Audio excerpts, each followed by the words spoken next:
Kajian Kitab.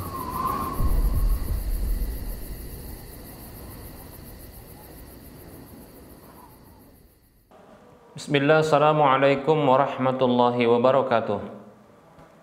Innal hamdalillah nahmaduhu wa nasta'inuhu wa nastaghfiruh wa na'udzu billahi min shururi anfusina wa min sayyiati a'malina.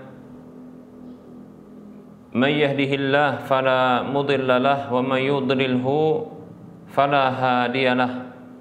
Wa asyhadu an la ilaha illallah wahdahu la syarika lahu. Wa asyhadu anna Muhammadan abduhu wa rasuluhu sallallahu alaihi wasallam. Qala Allah tabaraka wa ta'ala, ya ayyuhalladzina amanu taqullaha haqqa tuqatih wa la tamutunna illa wa antum muslimun. Ya ayyuhan nasu taqu rabbakumul ladzi khalaqakum min nafsin wahidah wa khalaqa minha zawjaha wa bassa minhuma rijalan katsiran wa nisaa'a wattaqullaha alladzi tasaaluna bihi wal arham innallaha kana 'alaikum raqiba. Ya ayyuhalladzina amanu taqullaha wa qulu qawlan sadida yuslih lakum a'malakum wa yaghfir lakum dhunubakum wa may yuti'illaha wa rasulahu faqad faza fawzan 'azima. Amma ba'd, fa inna asdaqal hadisi kitabullah wa khairal huda huda Rasulillah sallallahu alaihi wasallam wa syarral umuri muhdatsatuha wa kullu muhdatsatin bid'ah wa kullu bid'atin dhalalah wa kullu dhalalatin finnar. Para pemirsa Rosyad TV dan para pendengar Radio Medan Mengaji serta para pemirsa media-media sunnah yang turut serta menyiarkan kajian ini, alhamdulillah, segala puji hanya untuk Allah tabaraka wa ta'ala yang selalu memberikan nikmatnya kepada kita. Salawat dan salam tak lupa kita ucapkan untuk nabinya Nabi Muhammad sallallahu alaihi wasallam. Semoga Allah tabaraka wa ta'ala senantiasa memberikan taufik dan hidayahnya kepada kita agar kita selalu berada di atas ketaatan kepada Allah dan Rasulnya sampai wafatnya kita. Baik para hamba Allah rahimani wa rahimakumullah, kita lanjutkan pembahasan kitab Minhajul Muslim di bahasan tentang ibadah bab yang keempat, dan kita akan melanjutkan pembahasan tentang tayamum yang ini merupakan salah satu bentuk bersuci, ya, bentuk bersuci yang bisa mengangkat hadas kecil maupun hadas besar. Baik para hamba Allah rahimani wa rahimakumullah, sebelum kita membahas tentang hal-hal yang wajib dalam tayamum, maka kita akan menjelaskan sedikit tentang kondisi yang dibolehkan untuk bertayamum. Baik para hamba Allah rahimani wa rahimakumullah, pada pertemuan yang lalu sudah kita sebutkan ada dua kondisi dibolehkannya tayamum. Yang pertama adalah ketika ketiadaan air, baik itu dalam kondisi safar maupun dalam kondisi mukim. Yang kedua adalah ketika tidak mampu menggunakan air walaupun ada air. Ya, nanti akan kita sebutkan insyaallah taala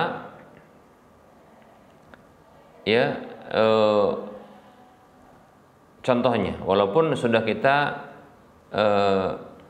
pernah sedikit menyebutkan atau menyebutkan sedikit tentang bentuk-bentuk tidak mampu untuk menggunakan air, seperti contohnya karena sakit, sehingga divonis oleh ahli medis untuk tidak boleh berinteraksi dengan air, atau ketika dikhawatirkan ketika menggunakan air tersebut akan bertambah penyakitnya atau tertunda kesembuhannya, demikian. Atau seperti yang sudah kita sebutkan juga pada pertemuan yang lalu, ya tidak mampu bergerak dan tidak ada orang yang mampu yang menolongnya ketika itu untuk bisa berinteraksi dengan air. Baik para hamba Allah rahimani wa rahimakumullah. Allah Subhanahu wa taala berfirman, A'udzu billahi minasyaitonir rajim. Wa in kuntum junuban fatahharu wa in kuntum marda aw ala safarin aw jaa ahadum minkum minal ghaiti aw lamastumun nisaa falam tajidu ma'a fatayammamu.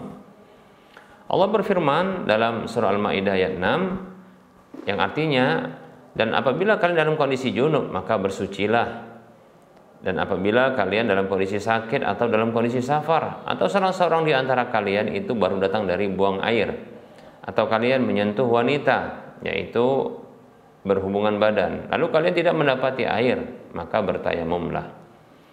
Baik para hamba Allah rahimani wa rahimakumullah, untuk kondisi safar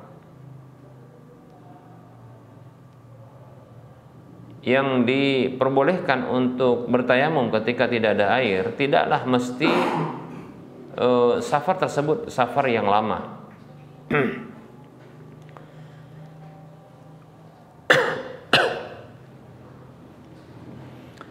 Ini berlaku bagi safar yang panjang maupun safar yang pendek. Menurut pendapat yang kuat di antara dua pendapat para ulama. Karena kemutlakan dari ungkapan safar tersebut. Baik para hamba Allah rahimani wa rahimakumullah.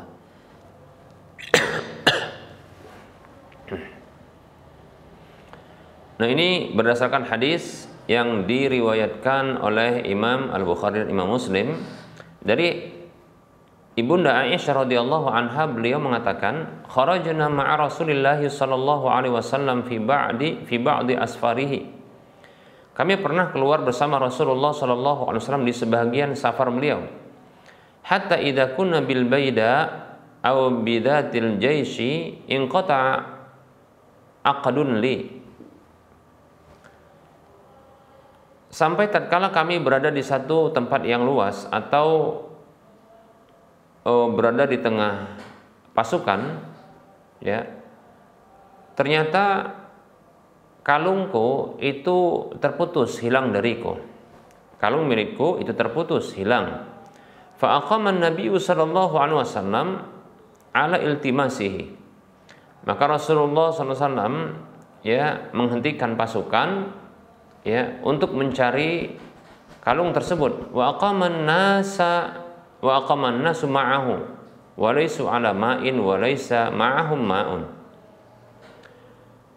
Maka orang-orang pun ikut ya terhenti bersama beliau sallallahu alaihi wasallam, dan mereka tidak memiliki air, ya, tidak ada, ya, mereka itu di atas air dan tidak juga bersama mereka ada air. Maksudnya di sekitar itu tidak ada air dan mereka tidak bawa air, demikian.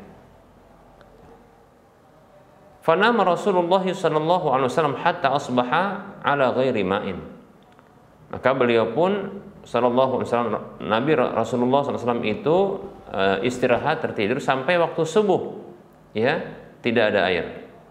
Fa anzalallahu tabaraka wa taala ayat at-tayammumi. Maka Allah Subhanahu wa taala, Allah tabaraka wa taala itu menurunkan ya ayat tayammum, yaitu ya dalam surah Al-Maidah ayat 6 itu, fatayammamu sa'idan thayyiba, maka bertayamumlah kalian dengan debu tanah yang suci, demikian. Baik ya, hadisnya riwayat Bukhari, Muslim. Hadis yang berikutnya ini menunjukkan bahwasanya safar mau pendek mau dia panjang sama saja, ya, demikian. Kalau ketika berhentinya Rasulullah ini, ya, dari safar beliau itu dalam kondisi ketika itu beliau pulang, ya, ada juga ya pulang, ya, demikian, menuju pulang. Baik para hamba Allah rahimani wa rahimakumullah, ada hadis yang lain.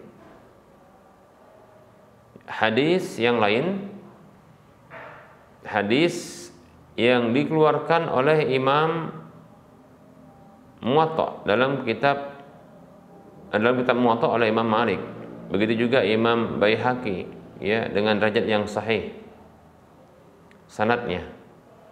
Dari Abdullah bin Umar radhiyallahu anhuma annahu aqbala minal Jaraf, bahwasanya beliau baru saja datang, Abdullah bin Umar baru datang dari sebuah Jaraf. Jaraf itu adalah sebuah tempat dari kota Madinah. Hatta idza kana bil marbat tayammama famasaha wajhahu wa yadayhi, sampai tatkala beliau berada di wilayah Marbat, ya, maka beliau bertayamum lalu mengusap wajah dan kedua tangan beliau. Wa shalal asra tsumma dakhala al-Madinata, dan beliau salat asar kemudian beliau masuk ke Madinah. Wa syamsu murtafi'atun falam yu'idis salata. Kemudian beliau masuk Madinah sementara matahari masih meninggi dan beliau tidak mengulangi sholat. Demikian, ya. Hadisnya riwayat Imam Malik dalam kitab Muwatta. Baik para hamba Allah rahimani wa rahmakumullah. Dan juga tidak dipersyaratkan safar itu adalah harus safar ketaatan saja, ya. Jadi menurut pendapat yang kuat bahwasanya safar yang dibolehkan untuk bertayamum, ya, ketika tidak ada air itu bisa berlaku untuk safar apa saja. Baik itu safar untuk sebuah ketaatan, seperti contohnya safar untuk haji atau umroh, atau contohnya silaturahim, ya. Begitu juga safar yang sifatnya boleh, contohnya berdagang, ya, melakukan akad nikah, ya, atau yang lainnya, atau safar maksiat bahkan, ya, untuk safar maksiat. Mungkin ada kemaksiatan yang akan dilakukan dalam safarnya dan dia bersafar karena kemaksiatan tersebut, ya. Namun bisa jadi memang dia bertobat dan melakukan ketaatan ketika itu. Demikian. Maka insya Allah Ta'ala masih diberikan dispensasi, ya, bagi dirinya untuk bertayamum ketika tidak ada air, ya, dalam kondisi safarnya, walaupun safarnya safar maksiat. Karena tayamum itu adalah azimah. Azimah artinya hukum asalnya, ya. Maka tidak boleh dia ditinggalkan, ya, berbeda dengan rukhsah. Demikian.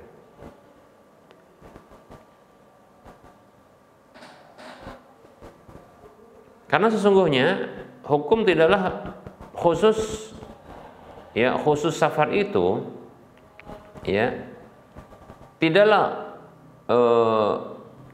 khusus hanya bagi dalam kondisi ketaatan saja, ya. Bisa jadi, ya, karena hukum-hukum itu berlaku juga dalam kondisi bermaksiat, ya, masih diberlakukan hukum, maka ini menunjukkan bahwasanya boleh baginya, ya, untuk melakukan tayamum. Demikian, ya. Nah, ini seperti kalau contohnya mengusap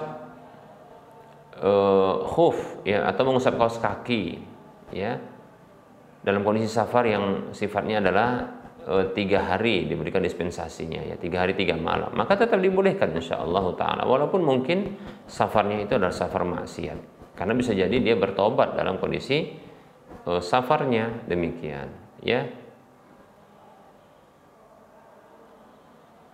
Dan hukum itu berlaku dalam kondisi safar bagaimanapun kondisinya. Ketika dia berbuat ketaatan atau berbuat maksiat, maka tetap berlaku hukum itu baginya. Demikian.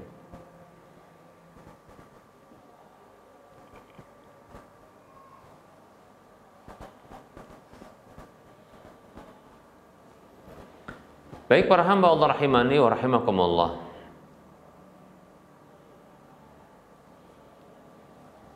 Pada pertemuan yang lalu sudah kita sebutkan, ya, terkait dengan ketersediaan air untuk bersuci ternyata tidak mencukupi, ya, untuk sebagian basuhan anggota tubuh yang akan dibasuh, seperti ketika berwudu atau ketika mandi.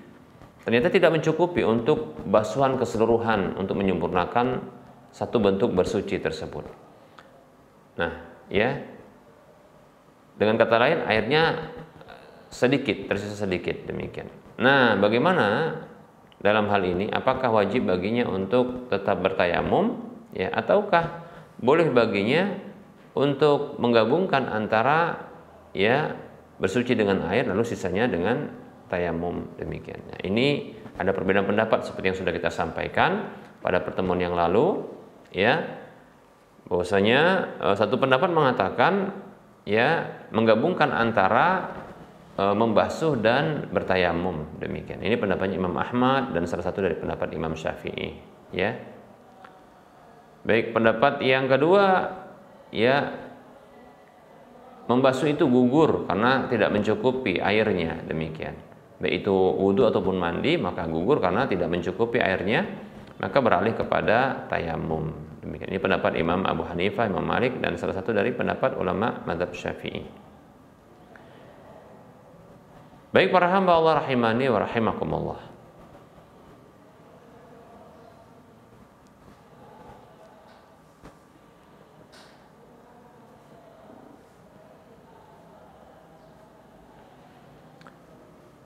Kondisi berikutnya, apakah dibolehkan untuk tayamum orang yang memiliki air, ada air bersama dia, ya, tapi dia khawatirkan dirinya atau temannya atau kendaraan yang merupakan kendaraan hewan ketika itu, ya, itu kehausan ketika menggunakan air karena mungkin tidak cukup airnya, ya, untuk digunakan kebutuhan minum, demikian, karena sudah digunakan untuk bersuci seperti mandi atau berwudu, demikian. Baik para hamba Allah rahimani wa rahimakumullah. Nah, kita sebutkan pernyataan dari Ibnul Munzir rahimahullahu taala, salah satu ulama mazhab Syafi'i. Beliau mengatakan, ajma'a kullu man nahfadhu anhu min ahli ilmi ala anna al-musafira idza khashiya ala nafsihi al-'atasha wa ma'ahu miqdarun yatatahharu bihi min al-ma'i annahu yubqi ma'ahu lisyurbi wa yatayammamu. Baik, beliau mengatakan telah berijma, yaitu bersepakat setiap ulama yang kami hafal ilmu dari mereka, bahwasanya seorang yang safar apabila mengkhawatirkan untuk dirinya kehausan dan dia memiliki beberapa kadar air yang bisa dia bersuci dengannya, tapi akibatnya adalah dia kehausan, ya, khawatir haus karena air tersebut berkurang atau habis ketika satu kondisi tertentu, maka sepakat para ulama, ya, dengan status ijma, yaitu menyisakan air untuk minum dan orang tersebut, ya, itu yang safar itu bertayamum, demikian, ya. Ibnu Qudamah rahimahullah taala ini adalah seorang ulama mazhab Hambali. Dia mengatakan wal khaifu ala bahaimihi khaifa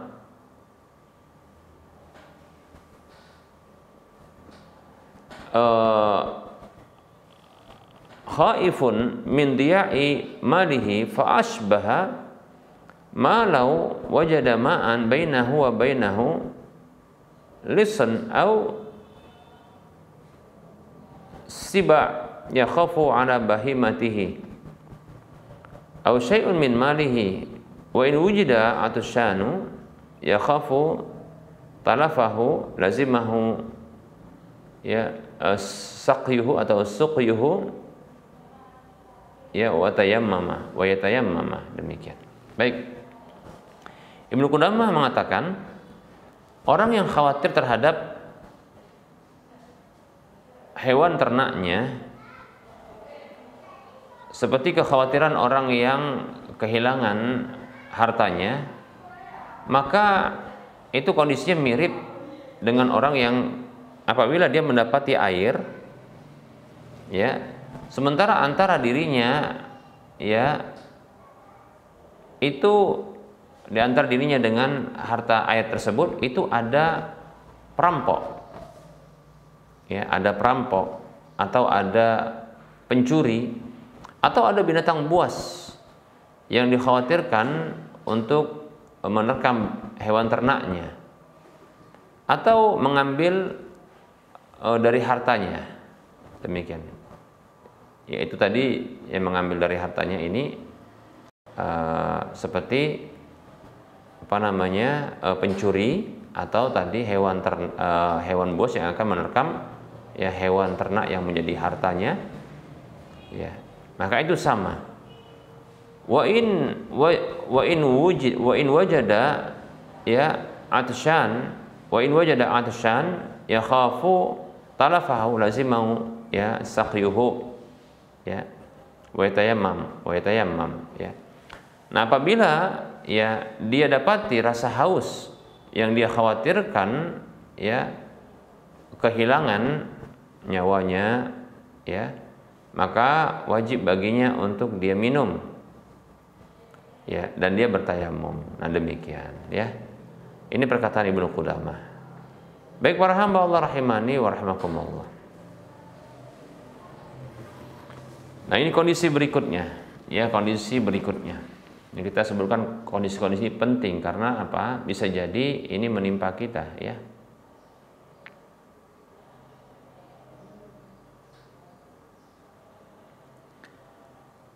Baik, ini bisa jadi masalah. Nah, kalau berkumpul ini, ada berkumpul, ya, orang yang meninggal dunia, ya, pada satu tempat kondisinya seperti itu. Ada yang meninggal dunia, ada yang junub, ada yang haid, ya, ada yang ada najis pada badannya. Sementara air itu tidak cukup kecuali hanya untuk salah seorang di antara mereka.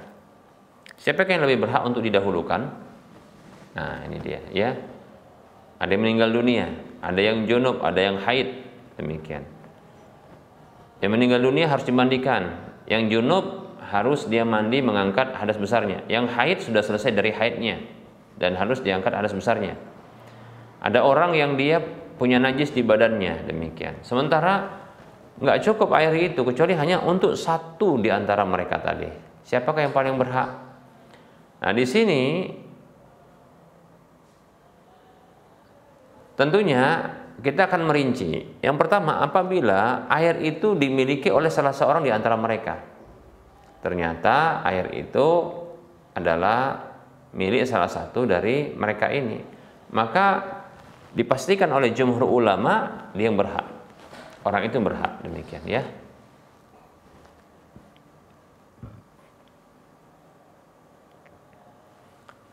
Baik, permasalahannya air itu tidaklah dimiliki oleh seorang pun dan boleh bagi mereka, atau dimiliki oleh orang lain, cuma nggak tahu ini siapa yang harus didahulukan. Nah, demikian. Maka di sini para ulama berbeda pendapat. Ya, Imam Syafi'i, Imam Ahmad, ya, mengatakan bahwasanya orang yang meninggal dunia itu lebih didahulukan, ya, daripada orang-orang yang punya hadas. Orang yang meninggal dunia itu didahulukan. Apa sebabnya? Yang pertama, ya,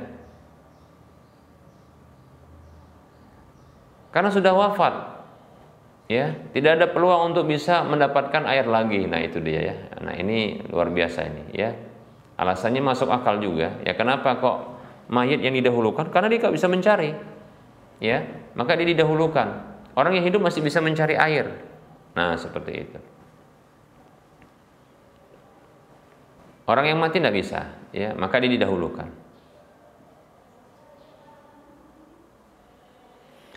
Kemudian alasan yang kedua adalah, ya, memandikan jenazah itu fungsinya adalah untuk membersihkannya, maka tidak akan bisa dihilangkan dengan tanah, ya, tidak akan bisa jadi bersih dengan adanya tanah. Maksudnya dengan cara ditayamumkan, maka nggak akan terjadi dia. Maka didahulukanlah apa? mayit untuk dimandikan, karena tujuan dari memandikan jenazah adalah untuk membersihkannya. Demikian. Nah, sementara tujuan dari bersucinya orang-orang yang hidup itu adalah untuk kebolehan sholat, ya, dan itu bisa didapatkan dengan cara bertayamum. Masya Allah. Ya, ini pendapat Imam Syafi'i dan Imam Ahmad. Ya.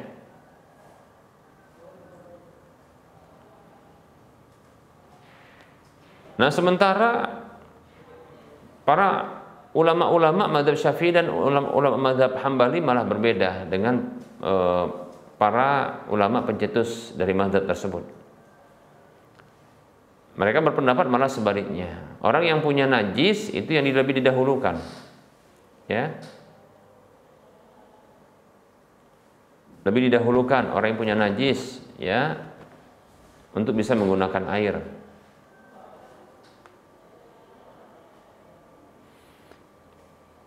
Demikian, ya, alasannya karena, ya, ini sebagaimana disebutkan oleh Imam Nawawi, ya, li'annahu la badala li taharati, karena sesungguhnya tidak ada, ya, pengganti untuk bersucinya itu. Demikian.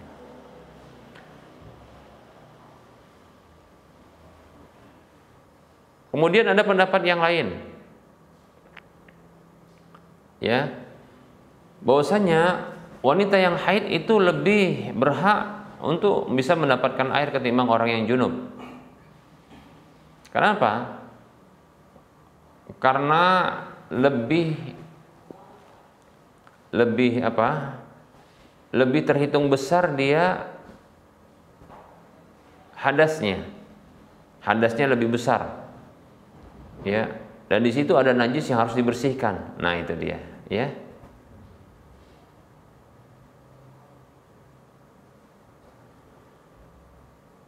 Dan alasan berikutnya karena di sini ada bentuk penunaian hak Allah, sholat, berupa sholat, dan hak suaminya, ya, yaitu untuk kebolehan menggaulinya. Maka ini lebih didahulukan. Nah, seperti itu, ya.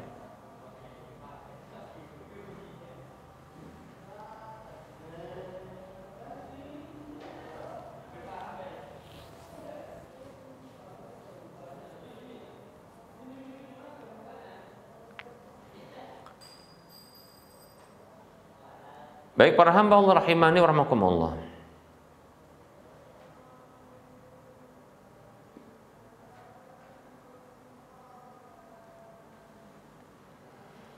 Nah, apabila ada orang junub dan orang yang berhadas, junub dan ada yang berhadas,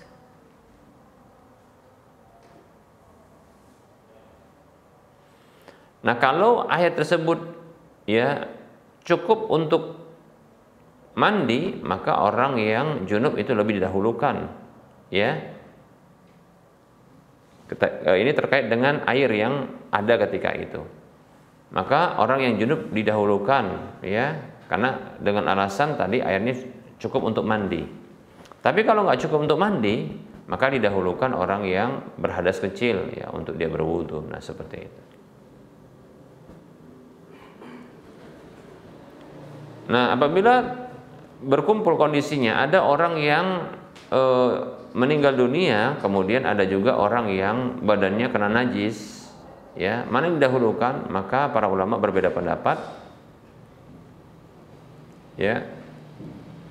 Maka kita katakan tadi, karena mayit nggak bisa cari air sendiri, dan tujuan dari memandikan jenazah itu adalah untuk kebersihannya, maka tentunya ini lebih utama adalah yang berhak didahulukan adalah si mayit. Demikian, ya. Wallahu ta'ala alam. Baik para hamba Allah rahimani wa rahmakumullah. Nah, ini kita cukupkan terlebih dahulu untuk penyampaian materinya.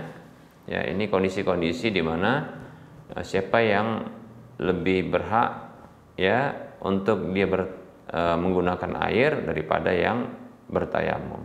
Wallahu ta'ala alam. Baik, kita cukupkan untuk penyampaian materi. Kita buka sesi soal jawab. ada sekitar setengah jam ke depan untuk kita bisa bersoal jawab insyaallah taala.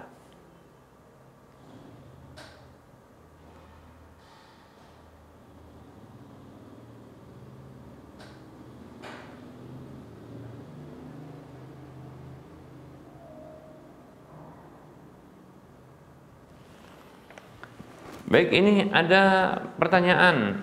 Ya, bismillah, assalamualaikum Ustadz. Saya ingin bertanya, apa hukum jika dalam kondisi masih di khidbah atau sudah di khidbah tapi belum akad nikah, boleh tidak punya panggilan mesra itu seperti kepada calon suami dengan habibi, yaitu kepada calon istri habibati? Ya, bagaimana hukumnya? Barakallahu fiik. Bismillah, waalaikumsalam warahmatullahi wabarakatuh. Hukumnya haram, tidak boleh, ya. Yang seperti ini tidak boleh. Ya. Mengapa? Karena kemesraan itu hanyalah dibolehkan untuk orang yang sudah halal. Ya. Kemesraan itu hanya boleh bagi orang yang sudah halal, ya. Halal suami istri, ya, demikian. Adapun yang belum suami istri maka tidak boleh. Tidak boleh mereka bermesraan. Ya. Bermesraan itu bisa dengan, ya, dengan ucapan, bisa juga dengan tindakan. Ya. Tindakan itu bisa dengan sentuhan, ya, atau tanpa sentuhan, demikian, ya. Nah, semuanya ini kemesraan yang tidak halal kecuali bagi pasangan hidupnya yang syar'i, wallahu taala a'lam. Wa fiik barakallah.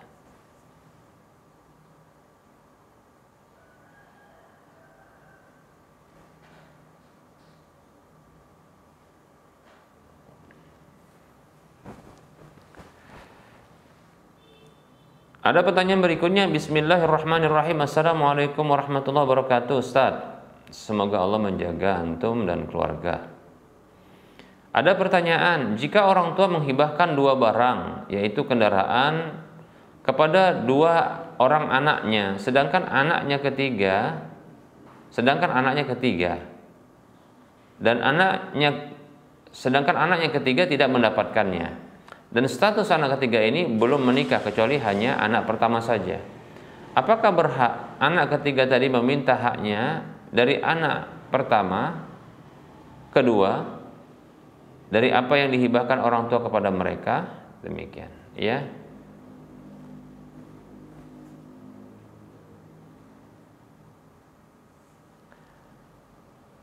Bismillah, waalaikumsalam warahmatullahi wabarakatuh. Semoga Allah Subhanahu wa taala memberikan kebaikan, kebahagiaan dan menjaga kita semua dari segala keburukan dalam kehidupan dunia dan akhirat kita. Amin ya rabbal alamin.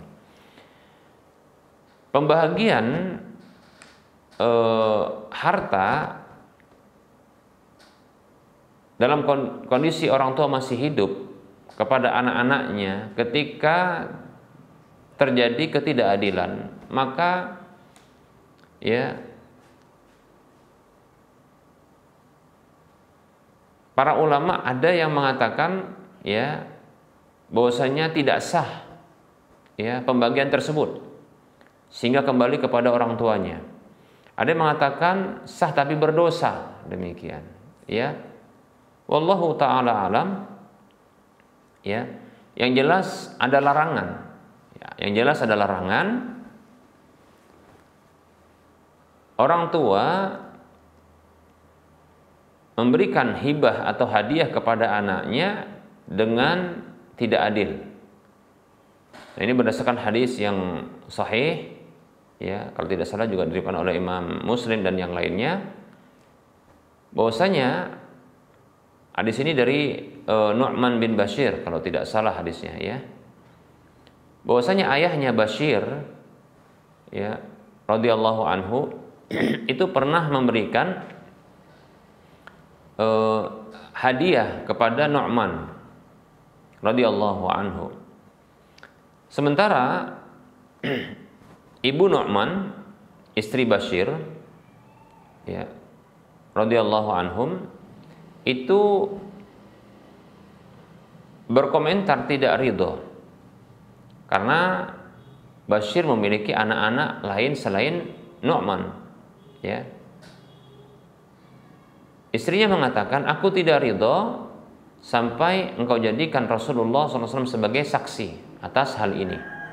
Maka Bashir radhiyallahu anhu itu beranjak pergi menjumpai Rasulullah SAW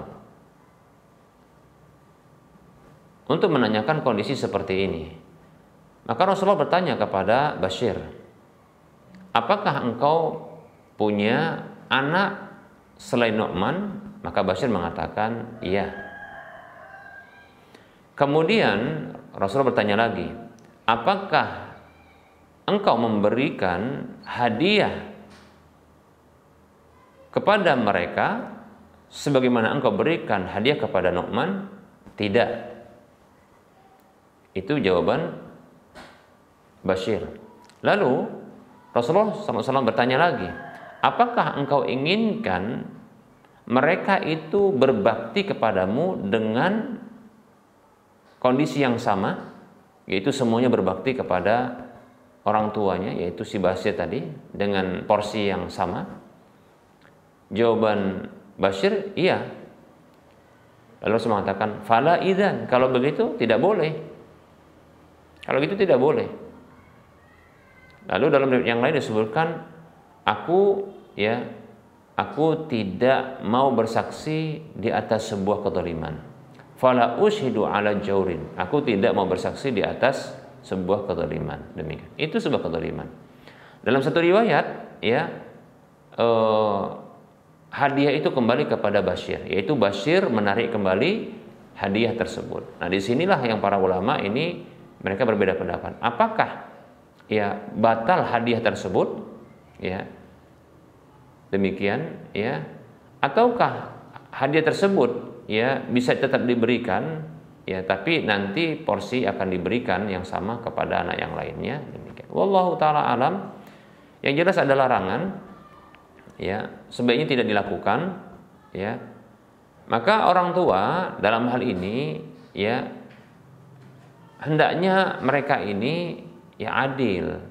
Karena tentunya orang tua kan pengen anak-anaknya ini berbakti dengan porsi yang sama kepada dirinya. Janganlah anak yang satu dilebihkan ketimbang anak yang lainnya.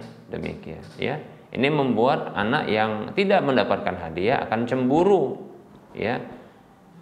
Ya, bahkan ya dia akan menuding orang tuanya itu tidak adil kepada dirinya. Nah, seperti itu. Maka solusi yang bisa diberikan adalah orang tua dia menjanjikan akan memberikan, ya, harta yang sama seperti yang diberikan kepada anak yang lainnya yang telah diberikan. Nah, seperti itu. Bagaimana apabila orang tua ini sudah wafat? Ya, orang tua ini sudah wafat. Maka tentunya anak-anak yang soleh atau solehah mestinya dia paham, jangan sampai orang tuanya berdosa gara-gara ya ingin berbuat baik kepada satu anak tapi ternyata menzalimi anak yang lain. Nah, seperti itu, ya.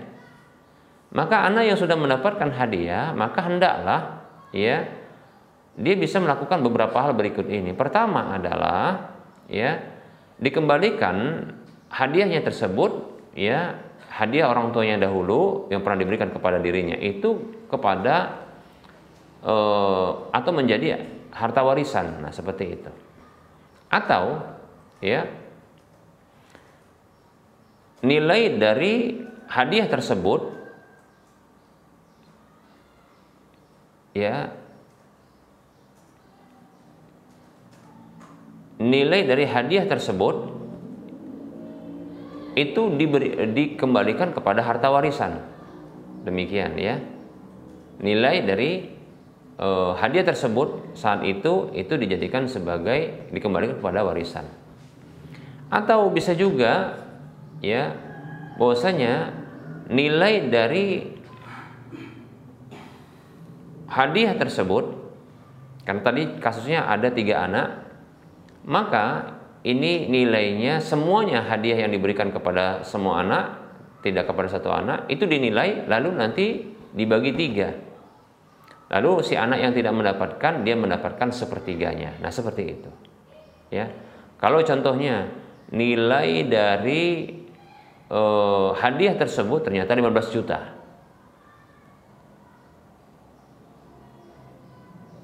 Ya, 15 juta. Contohnya tadi sepeda motor ternyata itu anak pertama dengan anak kedua mendapatkan, anak ketiga tidak mendapatkan. Setelah dinilai ternyata ya total dari nilai harta atau hadiah tersebut sekitar 15 juta atau katakanlah 18 juta demikian. Karena mungkin masih bagus ya sepeda motornya.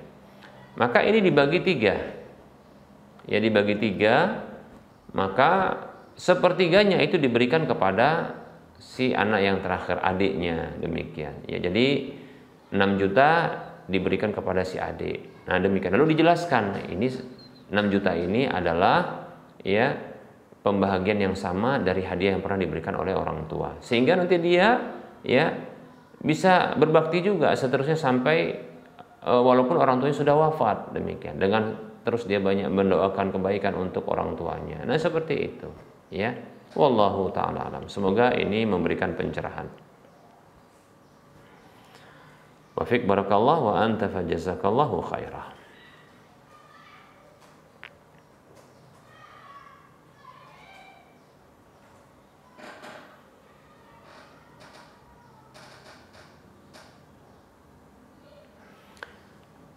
Ada pertanyaan, Assalamualaikum warahmatullahi wabarakatuh. Bagaimana hukum meletakkan barang niaga hingga di pelataran kios yang disewa? Yang pelataran kios ini termasuk area berjalan kaki. Tapi selama ini tidak ada komplain kepada pihak penyewa, demikian.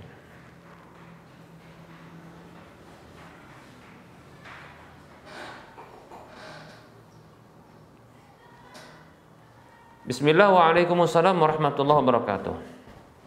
Semoga Allah juga memberikan kebaikan kepada antum, ya. Nah, tentunya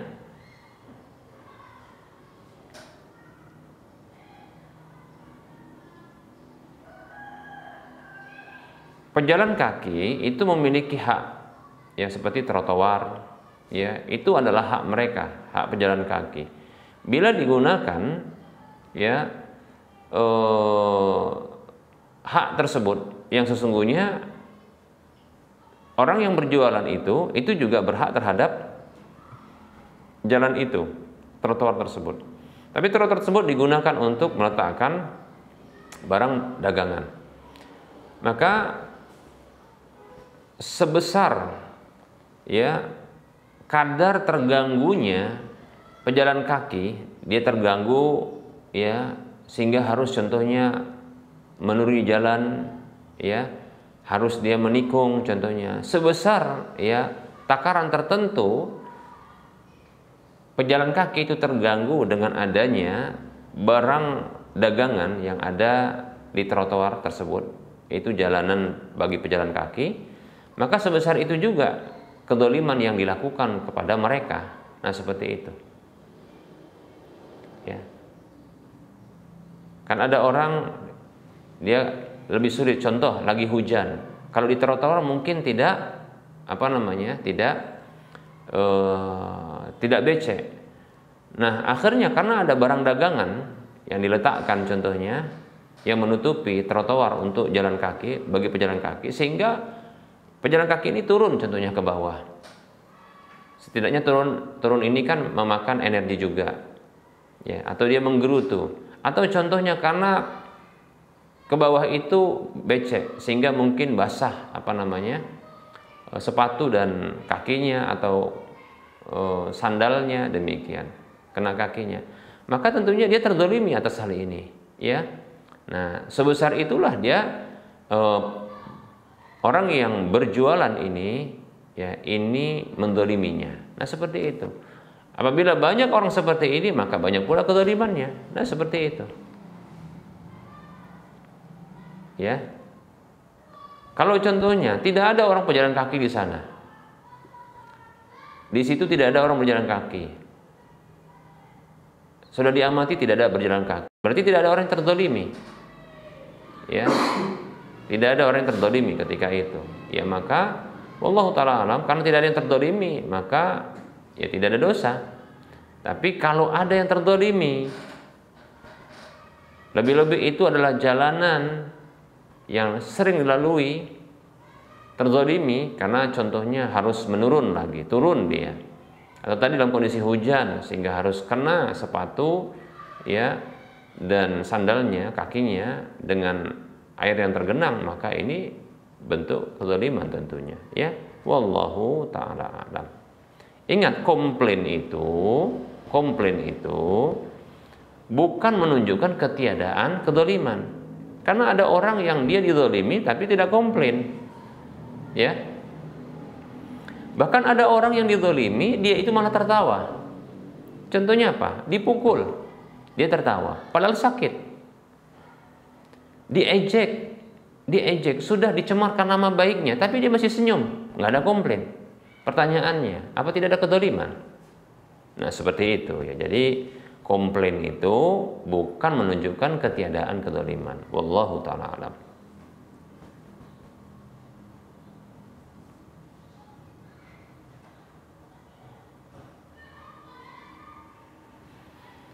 Baik, ada pertanyaan berikutnya. Assalamualaikum warahmatullahi wabarakatuh. Ustaz mau nanya. Yang pertama, Ustaz, saat liburan saya pernah ajak istri jalan-jalan ke mall. Terus ditegur oleh teman karena bermain bola basket sama istri. Karena permainan itu terlarang, judi katanya.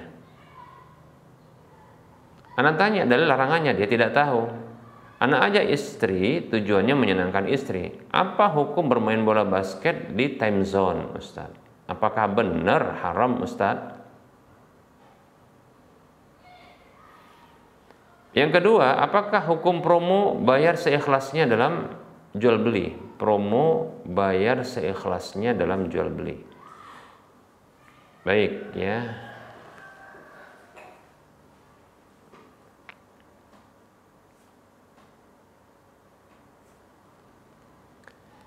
Bismillah, waalaikumsalam warahmatullahi wabarakatuh.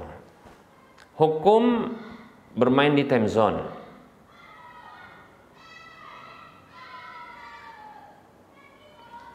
Saya tidak tahu ini ya, nggak pernah main di sana kayaknya nih. Jadi belum tahu. Bisa nggak dijelaskan? Time zone, tempat bermain.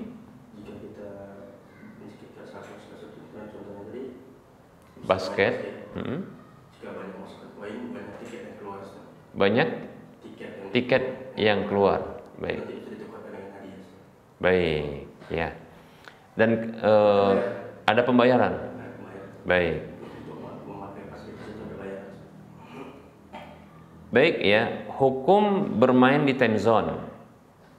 Nah, tentunya untuk bisa bermain ada pembayaran yang dilakukan. Sebagaimana tadi ada pemberitahuan, ya ada pembayaran yang dilakukan. Kemudian ketika bermain ini, ketika dianggap menang, maka dia mendapatkan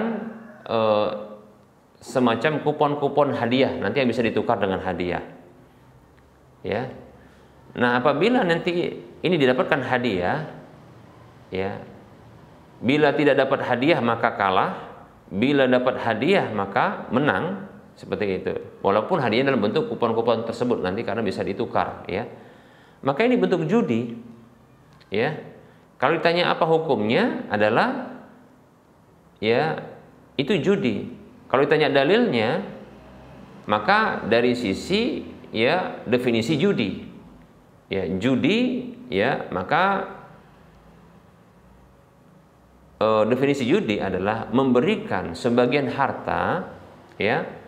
Kemudian dilakukan tindakan mukhatarah, yaitu tindakan yang ada untung dan ada prospek ruginya, ada potensi untung dan ruginya, ya.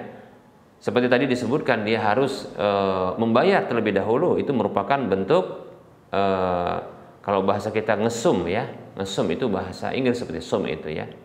Kemudian nanti dilakukan permainan.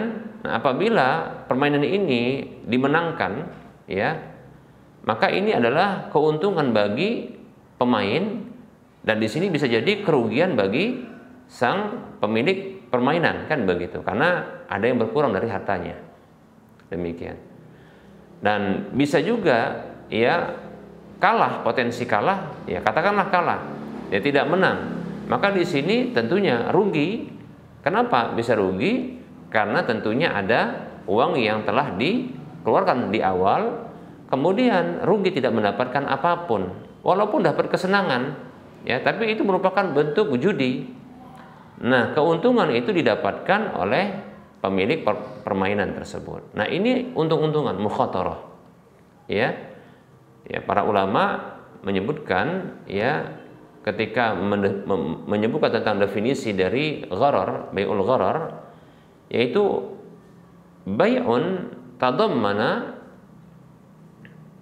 jahalatan ya au ihtawa ya mukhataratan au qimaran, yaitu satu jual beli yang dia mengandung ketidakjelasan atau mengandung ya untung-untungan dan judi, demikian. Sementara Rasulullah itu melarang ya. Abu Hurairah mengatakan radhiyallahu anhu, nahan Nabi sallallahu alaihi wasallam an bai'il hasati wa an bai'il gharari. Ya, Rasul itu melarang dari jual beli ya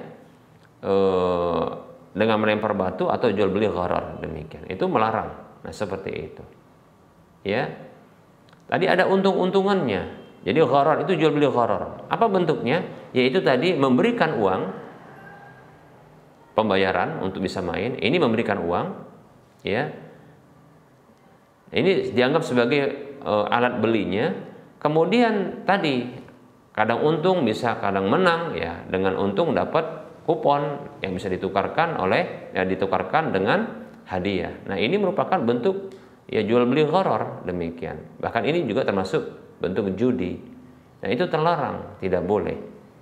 Jadi maksudnya ya menyenangkan pasangan, istri kita, suami kita, itu adalah hal yang disyariatkan, tapi bukan dengan cara hal yang diharamkan. Niat benar, cara salah, demikian. Ya, niatnya benar, maka lakukan dengan cara yang benar, demikian.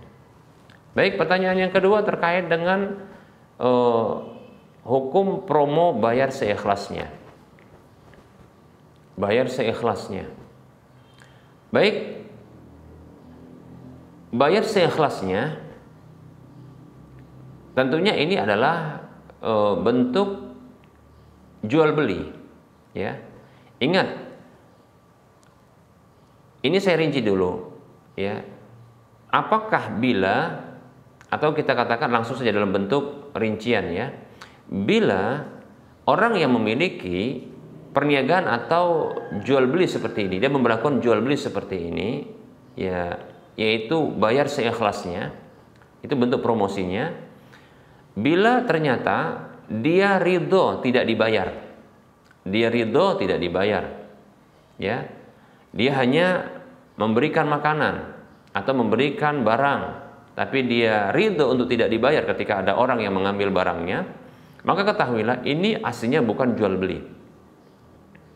Ya, ini disebut dengan hibatus sawab, ya, yaitu dia memberi barang, tapi kalau seandainya ada orang yang memberikan hadiah kepadanya, maka dia terima, ya, dengan memberikan uang, maka dia terima, besar atau kecilnya, ya, maka ini lebih tepat adalah ya hibatus sawab, ya, yaitu memberikan hibah tapi nanti berbalas, demikian. Nah, seperti itu.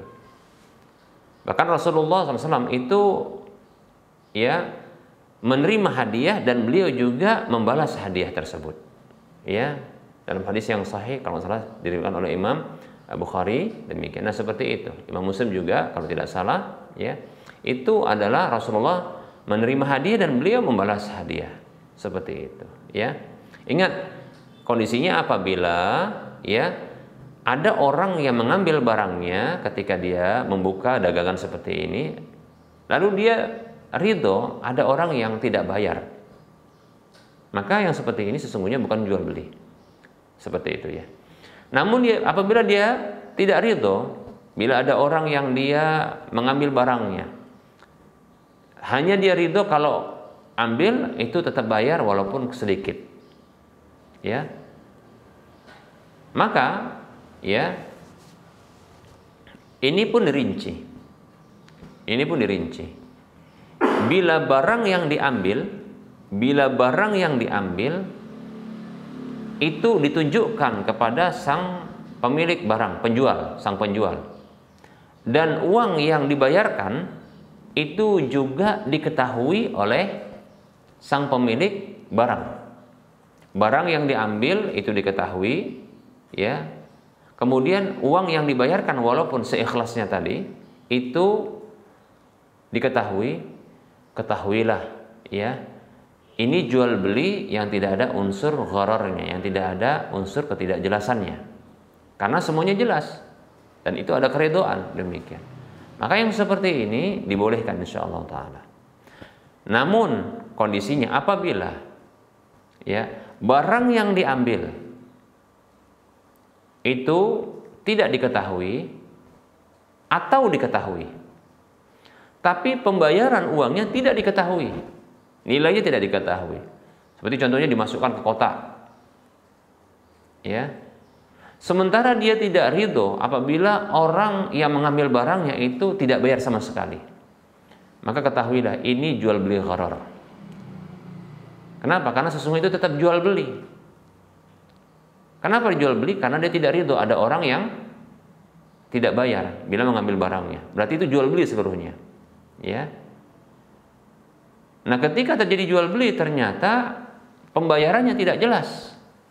Berapa yang dibayar tidak jelas. Karena seikhlasnya tidak ditunjukkan kepada dia. Maka yang seperti ini adalah jual beli gharar, haram, tidak boleh. Tadi hadis ini kita sebutkan, hadis riwayat Muslim, bahwasanya Abu Hurairah radhiyallahu anhu mengatakan Rasulullah melarang jual beli gharar, demikian, tidak boleh. Ditambah lagi semakin parah bila ternyata barang yang diambil juga tidak diketahui. Tentunya asal ambil, ya, tidak ditunjukkan kepada sang penjual, kemudian uang yang diberikan ya juga tidak diketahui jumlahnya karena dimasukkan ke dalam kotak. Yang seperti ini tidak dibolehkan. Ini jual beli gharar. Semakin bertambah ghararnya. Jadi apabila hanya tidak jelas pada alat pembayarannya, nilainya, itu tidak boleh jual beli gharar. Tidak jelas, tidak tahu karena tadi dimasukkan ke dalam kotak. Ya, demikian. Ini saja membuat jual beli itu haram karena dia ada unsur ghararnya. Walaupun barangnya jelas, dikasih tahu ini barang saya ambil, uangnya sudah saya masukkan tadi katanya. Tapi tidak tahu jumlahnya berapa. Maka ini gharar, tidak boleh. Ya.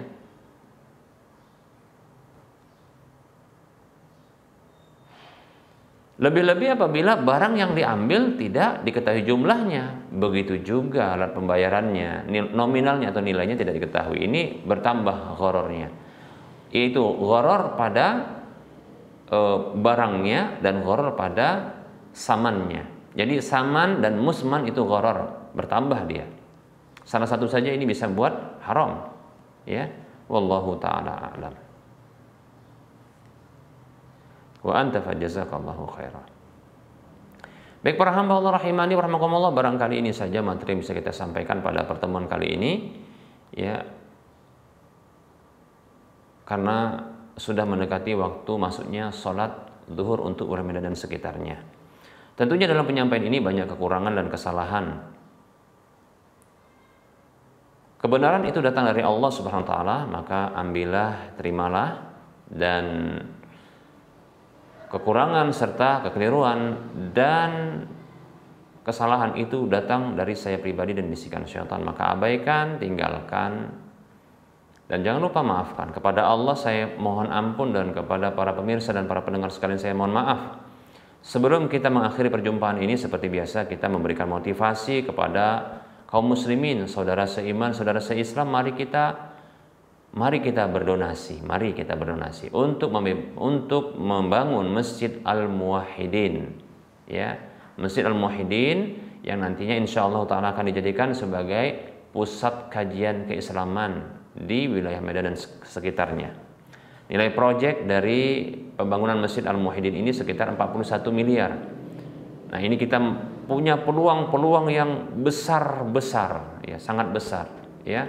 Silahkan, ya, bagi yang ingin punya aset akhirat yang minimal pahalanya 700 kali lipatnya, dan ini akan terus mengalir pahalanya tatkala sudah dimanfaatkan. Tentunya ini akan mengalir pahalanya tatkala sudah dimanfaatkan dalam kondisi masih hidup atau sudah meninggal dunia, ya. Dan ketahui bahwasanya sekecil apapun harta yang kita sumbangkan untuk membangun rumah Allah, maka Allah akan bangunkan sebuah rumah di surga. Jadi membangun rumah dibalas bangun rumah cuma di surga, demikian. Silahkan mari, ya, transfer ke nomor rekening Bank Syariah Indonesia di nomor 7127485555 atas nama Yayasan Lajnah Dakwah Medan, kode bank 451. Untuk info lanjutan Anda bisa melihat di layar kaca Anda ini. Mohon maaf, ya, bila ada kesalahan, kita ketemu lagi di lain kesempatan. Wassalamualaikum Subhanakallahumma wa bihamdika asyhadu an la ilaha illa anta astaghfiruka wa atubu ilaika walhamdulillahirabbil alamin. Wassalamualaikum warahmatullahi wabarakatuh.